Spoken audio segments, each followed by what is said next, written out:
Hello everyone, this is Team 10 and our paper is based on measuring and mitigating name biases in neural machine translation.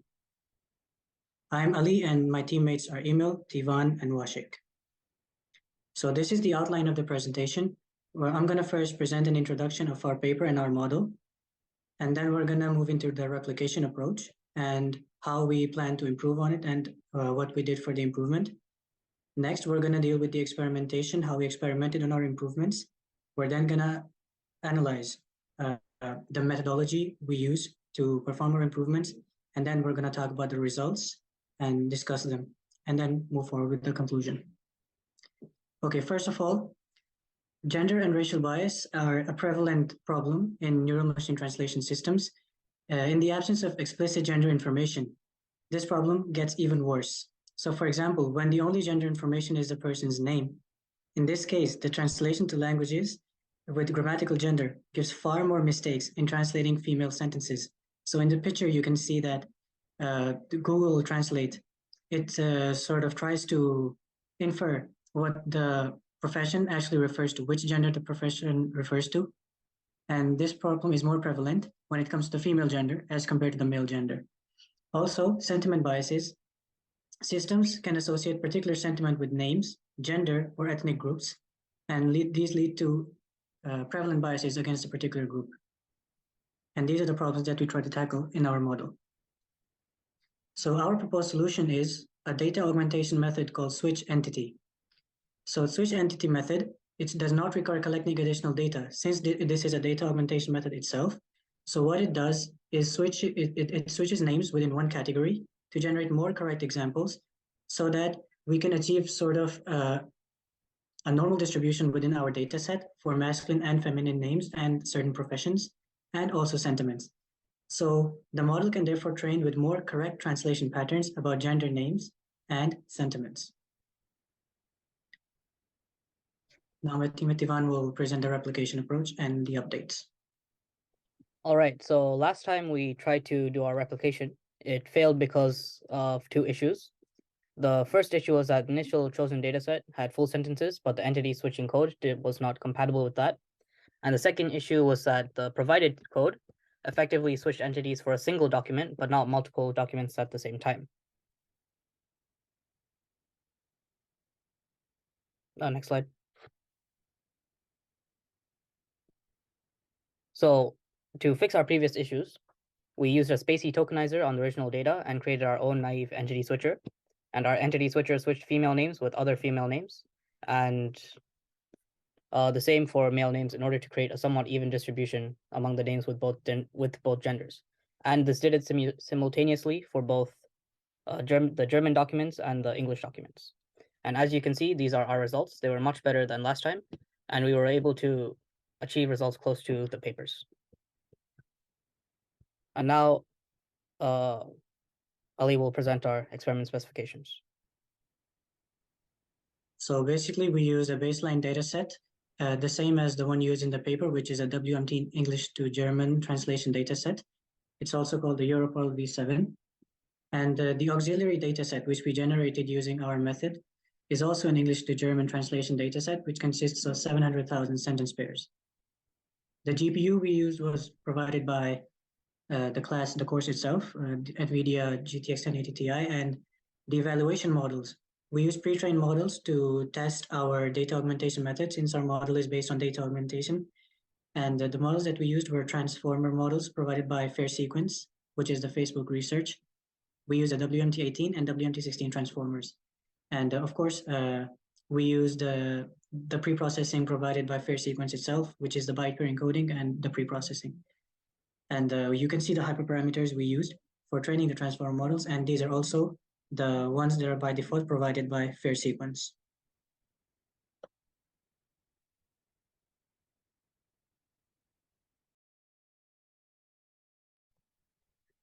Here are the 5 improvement approaches we came up with, and this slide contains the short abstract of the 5 approaches. Next slide. Next slide.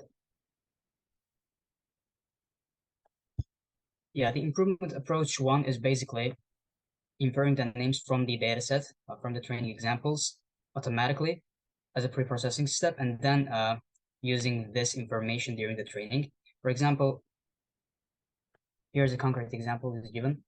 The accountant's name is Mark. We infer automatically that the name Mark corresponds to the gender male. However, this approach automatically contains some limitations, like the names that are unisex that can be used to refer to both genders are not accounted for. For example, the name Harper can refer to both genders, so it's kind of unaccounted for in this approach. The second approach is the next slide. Yeah, the second approach is related to the first one. The difference is that we use some additional information like the grammatical or vocabulary cues, for example, pronouns, family terms, etc., in order to infer the gender of the names. Like similarly, this approach has its limitations as well, like the unisex names as in the first approach, and complex sentences and etc. For example, here's a concrete example, like, how are you doing, Miss Hunter? The gender female is inferred. However, in the second example, Ellie and her dad went shopping, they're very old. The gender female is inferred for the name Ellie, but it's also incorrectly inferred for the pronoun they. So this is the limitation of this approach. Now Tivan will elaborate on approach 3. So in approach 3, we decided to use an entity replacement pipeline. First, we identify the gender, replace the name with the ID, run it through the model, and then replace the ID with the name. So here's an example. The pipeline input would be, how are you doing, Miss Hunter? We process this into a list of names, which is just Miss Hunter, and the model input, how are you doing, female tag. This model input is put into the model, and we get the raw input, which has female tag in it. Then we replace female tag with the name in the name list, which is Miss Hunter, and that's it. To further mitigate the gender agreement differences and to mitigate gender loss, we introduce another loss function, which is the G factor multiplied by the gender in the noun versus the true ground truth gender. And we then calculate this loss by adding G factor for every iteration.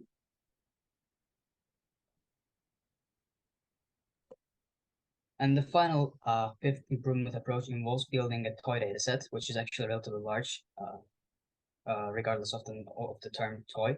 And the ingredients used in this process involve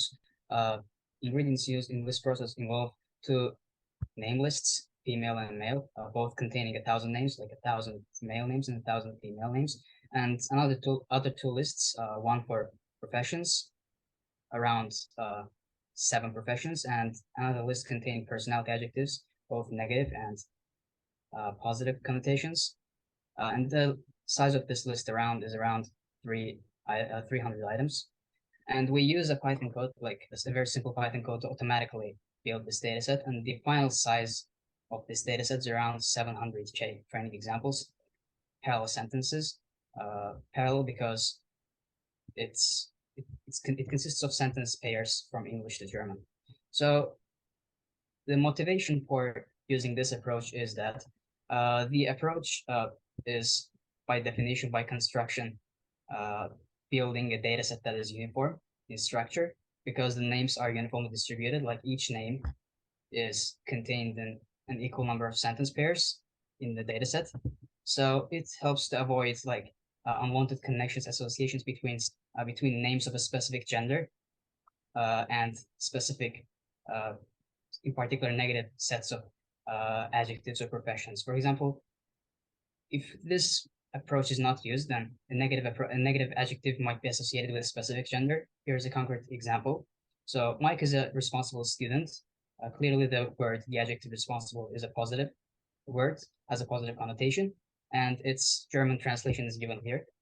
But the sentence Lisa is an irresponsible student is clearly, it clearly involves a negative adjective with a negative connotation. So if the dataset includes only these two sentences, but not their counterparts, where the responsible and irresponsible are switched between these two genders, then the model built using this dataset will be automatically biased toward the female gender. So the dataset is by construction built in the uniform fashion, using the uniform distribution of the female and male names. yeah, that's it. I'll talk about the results. At first, WMT18 without entity switching gives 0.96%, which is 96% accuracy in male translation, but 51% accuracy in female translation. And as you can see, there is a very large gap or very large bias. It tends to make a lot of mistake. It wrongly translates almost half of the female sentences. And by entity switching method, after applying it, we get 93% accuracy in male and 0.79% accuracy in females. This comes at a cost of only 3% decrease in accuracy for male translation, but 28% increase in accuracy for female translation. For improvement 1, we see an 8% drop in accuracy for male translation and get an 88% accuracy, and 26% increase in accuracy for female translation. Just to remind you, improvement 1 involves tagging male and female names with explicit male and female tags. Improvement 2, which involves tagging other grammatical information within the sentence, brought about a 6% decrease in accuracy for male translation and 27% increase in accuracy for female translation. Improvement strategy 3, however, brought about a slight decrease from the original entity switched approach, slight decrease of 1% accuracy in female translation, and also a decrease in 5% accuracy in male translation. Improvement 4, which involved adding kind of a regularization term to the loss function. It didn't really bring about much improvement, but improvement 5 shows a 6% decrease in accuracy for male translation, whereas a 14% increase in accuracy for female translation. Next slide. And this slide shows a visualization of our results. Next slide again. So the result of the experiment is promising so far, but there are limitations.